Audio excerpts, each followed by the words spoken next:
Hello, students. I'm going to begin by talking about the relationship between psychotherapy and mindfulness.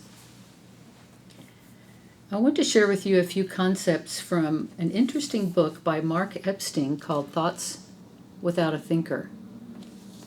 He compares the ideas of Freud with those of the Buddha. Quite fascinating. So I'm going to share a little bit with you about that.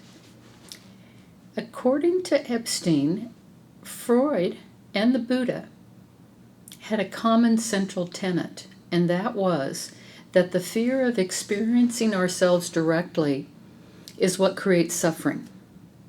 This attachment, grasping, pushing away, the defenses against whatever's happening, our fear of impermanence, that this is what causes our suffering. And they both had a similar prescription. The Buddha talked about mindfulness, and Freud talked about free association. These are both ways of witnessing our experience and coming to know what is. The goal is quite similar with both: to come to terms with the unwanted, the unexplored, and the disturbing aspects of ourself.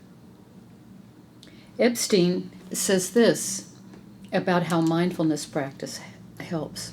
Instead of running from difficult emotions or hanging on to enticing ones, the practitioner of mindfulness becomes able to contain any reaction, making space for it, not completely identifying with it, because of the concomitant presence of non-judgmental awareness. This is just what you've been doing with Shempa during this class. So with our clients, they often come to us wanting to get rid of something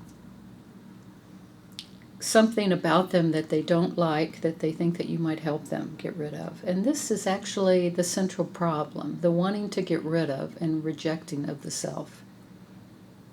And the work for us is to help increase acceptance, even love of that which is being rejected. This is radical acceptance of whatever is arising and whatever's there. So here's an example. A little girl or a woman coming in when she was a little girl would get punished when she got angry. And so she learned not to get angry. In fact, when she had angry feelings, she learned to suppress them and not feel them so that she would be seen as a good girl. But over time, she didn't know when she was angry. She didn't have very good boundaries because our anger helps us know when our boundaries are being crossed. She had great difficulty saying no. So Epstein says that what we take to be real, ourselves, is constructed out of what we take to be real, ourselves, is constructed out of a reaction against that which we wish not to acknowledge. In the little girl's situation, over time as she grew up, her acceptance of herself became conditional, and her narrative and her defenses worked hard so that she would be acceptable to family, to culture, at school. And so suppressing some of who she is and becoming a good girl meant not acknowledging some things that were naturally arising within herself. People come to identify with this internal narrative, this internal critic that we have, the inner judge, or the stream of thoughts that we have that are attempting to reject or avoid or suppress those things that we think are not acceptable. The impulses, the emotions, the thoughts, those things we wish not to acknowledge. So you've been reading about this from various authors who describe it in different ways. Wellwood talks about contracted awareness so that we don't feel the unacceptable or the overwhelming. Thich Nhat Hanh talks about internal formations or knots that happen through our experiences. Both of these two authors seem to infer that there's a somatic quality, a contraction or a knot in the body. And oftentimes these experiences are somatic. And that's why many of our clients are not very in touch with their bodies, because it's not safe. Pema Chodron has been describing in the book that you're reading the reactivity that we develop, called Shempa, the reactivity that results from these patterns of pushing away.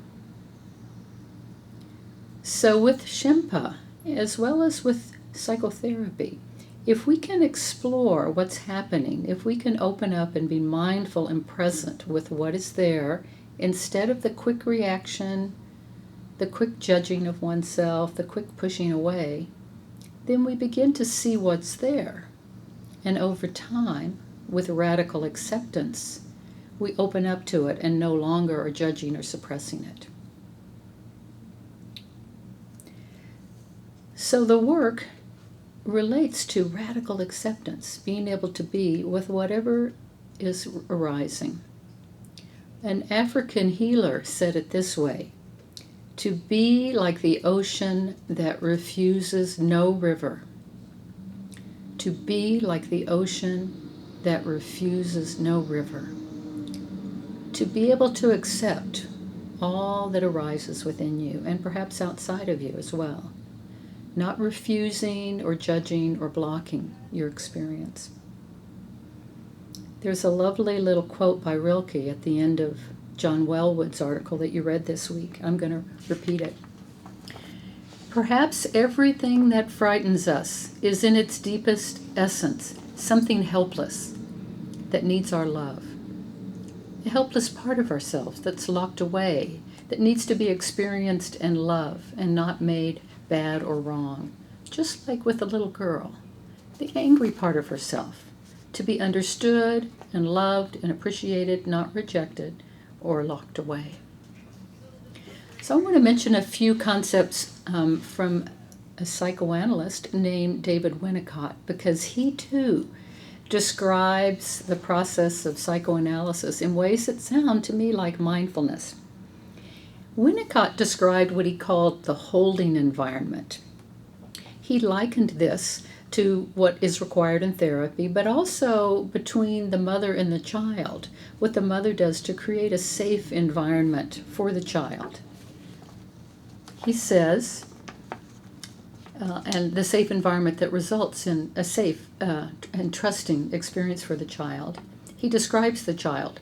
He absolutely needs to live in a circle of love and strength with consequent tolerance. If he is not to be too fearful of his own thoughts and of his imaginings, to make progress in his emotional development.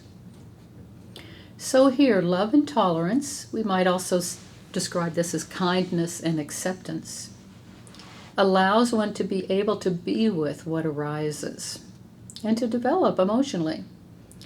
This is mindfulness, radical acceptance. We're creating a holding environment within ourselves through our practice. Winnicott goes on to say that only in this state of not having to react can the self begin to be. And what he means is for the child to be in a situation where they don't have to be constantly responding to the parent, allows them the space to be with themselves and to begin to know and sense and come to some acceptance with what's there. It's the same thing inside. It's a little bit like Shempa, becoming more and more able to just be without having to react. Can our inner world become known to us and acknowledged? So I'm going to say just a few things about transpersonal psychology as relates to some of these concepts. So in transpersonal psychology, we acknowledge a larger self, an awareness and acceptance that we are more than what we might call our skin-encapsulated ego. Definitely more than our narrative that we identify with. But this larger self also contains this smaller self. So we have our self that we acknowledge or relate to, whatever that is, and then we have the unconscious self, but we also have access to awareness beyond our sense of separate self.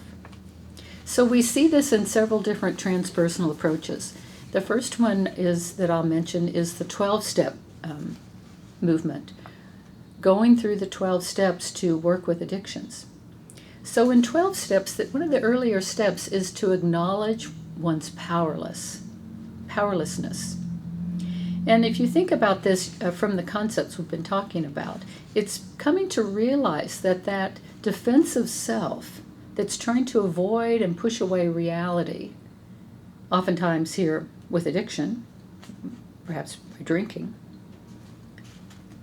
just does not work. And one hits bottom with it, realizes the futility of this approach. And so then the 12-step approach allows one and supports a deeper knowing of who one might be if we're not just our defenses, if we're not just pushing away the reality that seems so painful, and that the pushing away itself is what's causing the problems. Another transpersonal approach called psychosynthesis works to help us identify with a larger sense of self and not be quite so identified with our narrative through different approaches. One is a practice that's most common in psychosynthesis. It's a bit like meditation. It goes like this. You spend some time noticing your thoughts, and then you acknowledge to yourself, I have thoughts, but I am not my thoughts. And then you spend a little time noticing your emotions, sadness, fear, anger, happiness, and then saying to yourself, I have emotions, but I'm not the emotions. And the same with sensations, noticing the sensation of the breath or the feet on the ground or whatever sensations arise, and then acknowledging, I have sensations, but I am not the sensations. All of these things come and go, thoughts, feelings, and sensations. And then in psychosynthesis, the final conclusion is to say, I am not those things. I am consciousness and awareness in the present moment. So in transpersonal psychology, there are different kinds of approaches, such as hypnosis, holotropic breathwork, different ways of accessing non-ordinary states or to access more than this contracted, smaller self that we are usually identified with. It's a process of self-discovery and healing. Another perspective of transpersonal psychology is that we see our clients as already whole, not needing to get rid of something, not having something that needs to be fixed. And we help them to open up to and to appreciate themselves by not suppressing their symptoms, but learning to be with them.